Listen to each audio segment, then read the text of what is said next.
आप देख रहे हैं देश लाइव, देश की आवाज। अस्सलाम वालेकुम, आदाब, नमस्कार, सत श्री अकाल। देश लाइव में आपका स्वागत है। दोस्तों, 2014 के बाद जिस तरीके से बड़े बड़े वादे किए गए, बड़े बड़े दावे किए गए, सिर्फ प्रधानमंत्री नरेंद्र मोदी और उनकी पार्टी की तरफ से नहीं, बल्कि उनके आसपास में जो लोग थे, उन्होंने भी झूठे झूठे भ्रामक दावे किए, वादे किए, एडवर्टाइजमेंट्स चलाए। आपको याद होगा, कोरोना के टाइम में, कोविड के टाइम में पतंजलि की तरफ से कोरोनिल एक दवा लाई गई थी और ये दावा किया गया था कि कोरोना को बिल्कुल जड़ से मिटा देंगे। उसके अलावा भी कुछ दिन पहले बाबा रामदेव और जो पतंजलि के जो एमडी हैं आचार्य बालाकृष्ण, उनकी तरफ से प्रेस कॉन्फ्रेंस किया गया था और उसमें कहा गया था कि वो अस्थमा और डायबिटीज को जड़ से मिटा देंगे। इन तमाम मुद्दों को लेकर सुप्रीम कोर्ट का दरवाजा खटखटाया था इंडियन मेडिकल एसोसिएशन ने, और सुप्रीम कोर्ट में दावा किया था कि बाबा रामदेव झूठे झूठे और भ्रामक दावे कर रहे हैं और भ्रामक एडवर्टाइजमेंट जो है वो मीडिया में चलवा रहे हैं। इसको लेकर सुप्रीम कोर्ट ने फटकार भी लगाई थी। 2022 में कहा था कि ये तमाम एडवर्टाइजमेंट बंद करा दिए जाएं, लेकिन उसके बावजूद बाबा रामदेव ने सुप्रीम कोर्ट के आदेश को जूते की नोक पर रखा, क्योंकि जो कहा जाता है ना, सैया मोहे कोतवाल तो भाई डर काहे का। इन्हें किसी तरह का शायद मेरे ख्याल से डर नहीं था, इन्हें सरकार से जो इनका इलू इलू चलता था, मेरे ख्याल से उस पर ज्यादा यकीन था।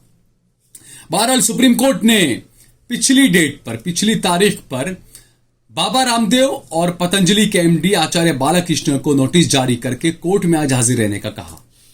उसके बाद आज जो है वो बाबा रामदेव और आचार्य बालाकृष्ण कोर्ट के अंदर हाजिर हुए।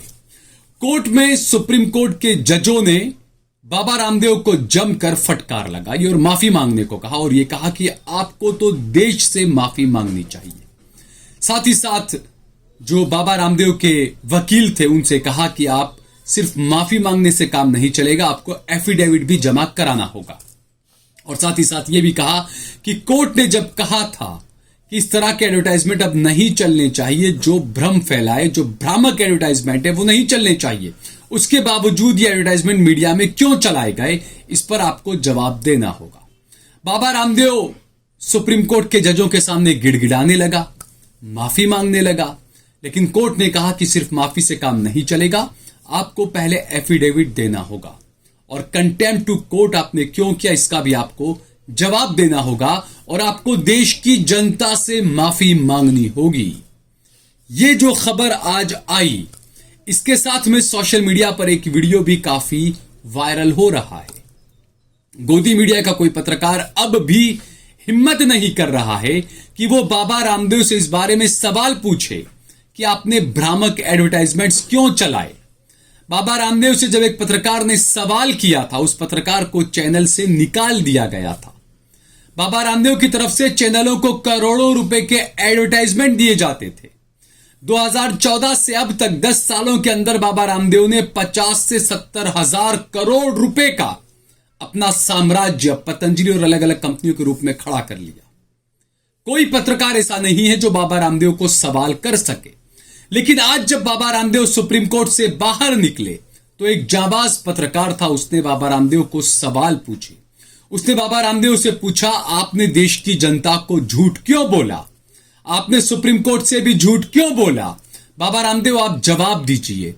इस सवाल के जवाब में बाबा रामदेव ने कोई जवाब तो नहीं दिया, लेकिन बाबा रामदेव के जो बॉडीगार्ड्स थे, उन्होंने उस पत्रकार का माइक पकड़ लिया, उसके साथ में बदतमीजी करने लगे। आप इस वीडियो को जरूर देखिए। बाबा रामदेव, आपने ये गलत दावा क्यों किया कोर्ट में कि आप कोरोनिल से इलाज करेंगे? सही वो ठहर भाई, ओ बाबा रामदेव,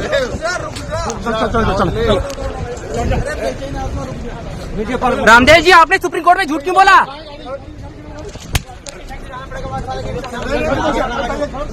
अरे सर ठीक है, अरे हाँ ठीक है, आप हाथ तो छोड़ मेरा, ऐसे नहीं कर सकते। कुछ कर नहीं रहा हूँ सर, कुछ कर थोड़ी रहा हूँ, आप हाथ ऐसे पकड़ थोड़ी सकते। आपने सुप्रीम कोर्ट में झूठ क्यों बोला बाबा रामदेव जी? रामदेव जी, सुप्रीम कोर्ट में झूठ क्यों बोला आपने? आपका ये ऐसे ऐसे करोगे? और क्या यार, रामदेव जी, आपने सुप्रीम कोर्ट में झूठ क्यों बोला? रामदेव जी, सुप्रीम कोर्ट में झूठ क्यों बोला आपने? माफीनामे को अस्वीकार कर दिया सुप्रीम कोर्ट ने। कोर्ट ने आपके माफीनामे को अस्वीकार कर दिया, क्या कहोगे? देखा दोस्तों आपने, ये होती है पत्रकारिता कि किसी के बाप से भी डरना नहीं है आपको। आप अगर सही है, आप अगर सच के लिए, इंसाफ के लिए अगर आवाज उठा रहे हैं, तो आपको यह नहीं देखना है कि सामने कितनी बड़ी ताकत खड़ी है। आपको अपने सवाल जो है वो बाण की तरह छोड़ने चाहिए, जो इस पत्रकार ने छोड़े। जबकि यह काम है मेन स्ट्रीम मीडिया का, जो बाबा रामदेव से करोड़ों रुपए का एडवर्टाइजमेंट्स ले रहे थे, लेकिन वो इस पर कुछ नहीं कहेंगे। अभी पिछले 27 फरवरी को ही सुप्रीम कोर्ट ने कहा था कि जो तमाम भ्रामक एडवर्टाइजमेंट जो चल रहे हैं उस पर फौरन पाबंदी लगा दी जाए, लेकिन उसके बावजूद ये एडवर्टाइजमेंट मीडिया में चलते रहे। सुप्रीम कोर्ट ने बाबा रामदेव को ही नहीं, जो सॉलिसिटर जनरल है मेहता, उनको भी फटकार लगाई और कहा कि सरकार ने आज तक क्या किया है, और हमें आश्चर्य है कि सरकार अब तक जो है वो इस पे आंखें मूंद कर क्यों बैठी थी, और सरकार ने इस पूरे मामले में अब तक क्या किया है, इसका ब्यौरा दीजिए, इसका जवाब दीजिए। सरकार को भी जो है वो बाबा रामदेव की वजह से फटकार लगाई है। सुप्रीम कोर्ट ने इस देश के अंदर झूठे नारे, झूठे वादे 2014 के बाद कुछ ज्यादा ही चलने लगे। और बाबा रामदेव का तो एक और कांड भी आपको याद होगा कि प्रेस कॉन्फ्रेंस कहीं चल रही थी, बाबा रामदेव को पता नहीं था कि माइक चालू है, और बाबा रामदेव करोड़ों रुपए की लेन देन की बात कर रहे थे। कई लोगों के साथ में बाबा रामदेव ने खिलवाड़ किया है। जो लोग हिंदू हिंदू करके बाबा रामदेव की पतंजलि के पीछे पागल हो गए थे, उन्हें भी जो है वो अपनी आंखें अब खोल लेनी चाहिए। उन्हें भी जो है वो इस खबर से सबक लेना चाहिए। और कई लोग ये सवाल भी उठा रहे हैं कि क्या बाबा रामदेव ने इलेक्टोरल बॉन्ड नहीं दिया था, क्या इस वजह से बाबा रामदेव को सुप्रीम कोर्ट में घसीटा गया है? ये सवाल उठना भी लाजमी है, क्योंकि एक आरोप यह भी मोदी सरकार पर लगा कि कई सारी ऐसी कंपनियां हैं, दवा बनाने वाली कंपनियां, जो लगातार अपने सैंपल में और उसमें फेल हो रही थी, टेस्ट में फेल हो रही थी, नाकाम हो रही थी। लेकिन उसके बावजूद उन्होंने, उन कंपनियों ने करोड़ों रुपए का इलेक्टोरल बॉन्ड दिया मोदी सरकार को, बीजेपी को, सरकार को नहीं बीजेपी को इलेक्टोरल बॉन्ड दिया, चंदा दिया, और उसके बाद में उन कंपनियों के तमाम काम आसान हो गए। जो लगातार फेल हो रहे थे वो शायद मेरे ख्याल से पास होने लग गए। यह आरोप भी नरेंद्र मोदी की सरकार पर और बीजेपी पर लगा। तो ऐसे में सवाल उठ रहा है कि क्या बाबा रामदेव ने इलेक्टोरल बॉन्ड नहीं दिया था? मामला क्या है? बाबा रामदेव ब्लैक मनी पर बहुत चिल्लाया करते थे, ब्लैक मनी लाएंगे, ये करेंगे, वो करेंगे। अब बाबा रामदेव क्या कहेंगे? क्या बाबा रामदेव के पास में कोई जवाब है? बाबा रामदेव को सुप्रीम कोर्ट ने कहा है कि आप देश से माफी मांगे। बात हिंदू मुसलमान की इस देश में की गई। बाबा रामदेव को इसलिए बढ़ाया गया क्योंकि वो हिंदू बाबा है, इसलिए उसको बढ़ाया गया। दूसरी तरफ हमने देखा कि मुख्तार अंसारी, हिंदू मुसलमान के नाम पर उसको बदनाम किया गया।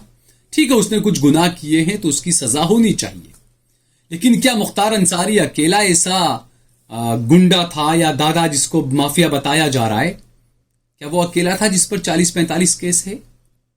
ब्रिजभूषण शरण सिंह 84 से ज्यादा केस, और कई सारे ऐसे हिंदू माफियाओं के नामों की लिस्ट आई जिन पर 80 केस, 60 केस, 70 केस थे। उन पर कुछ नहीं बोलेगा ये मीडिया और ये बीजेपी के टुच्चे छुटभइये नेता। हिंदू मुसलमान कर दिया गया। लेकिन क्या आपको पता है कि एक रिपोर्टर ने रिपोर्टिंग की और ये बताया कि गाजीपुर में बजरंग बली का एक मंदिर है जो मुख्तार अंसारी ने बनवाया था।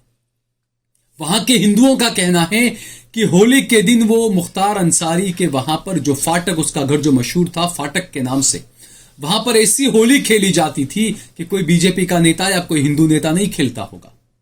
हिंदू, मुस्लिम, हर मजहब के लोग फाटक पर पहुंचते थे हजारों की तादाद में, और मुख्तार अंसारी खुली जीप में रंग और कलर बहुत सब पानी के साथ में लेके निकलते थे और वो लोगों पर डालते थे, होली मनाते थे। लोग भी जो उन पर कलर फेंका करते थे। ये इलाके के हिंदुओं का कहना है कि कई सारे मंदिर भी मुख्तार अंसारी ने बनाए थे। मुख्तार अंसारी के परिवार में सबसे ज्यादा स्वतंत्रता सेनानी हैं। उनके दादा, उनके नाना, उनके चाचा, उनके परदादा, न जाने कौन कौन स्वतंत्रता सेनानी उस परिवार के अंदर रहे हैं। लेकिन उस परिवार के तय आपको वर्गलाया गया हिंदू मुसलमान के नाम पर।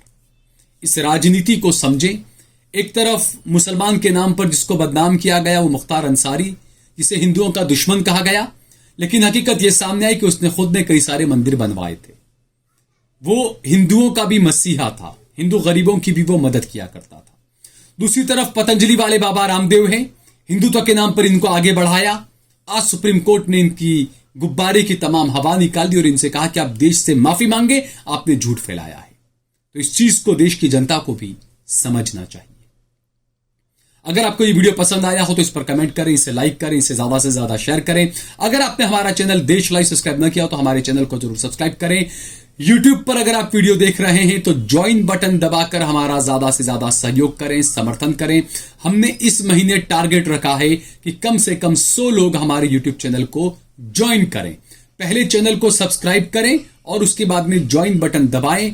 जो आपकी हैसियत हो, जिस तरीके से आप कर सकते हो मदद, उसको चुने, उसका चुनाव करें, इकोनॉमिक या सिल्वर या गोल्ड या प्लेटिनम, और उसमें आप हमारा ज्यादा से ज्यादा सहयोग करें, समर्थन करें। इसके अलावा हमने हमारा नंबर भी दिया हुआ है। इस नंबर पर गूगल पे, पेटीएम, तमाम चीजों के जरिए आप हमारा सहयोग और समर्थन कर सकते हैं। जय भारत, जय हिंद।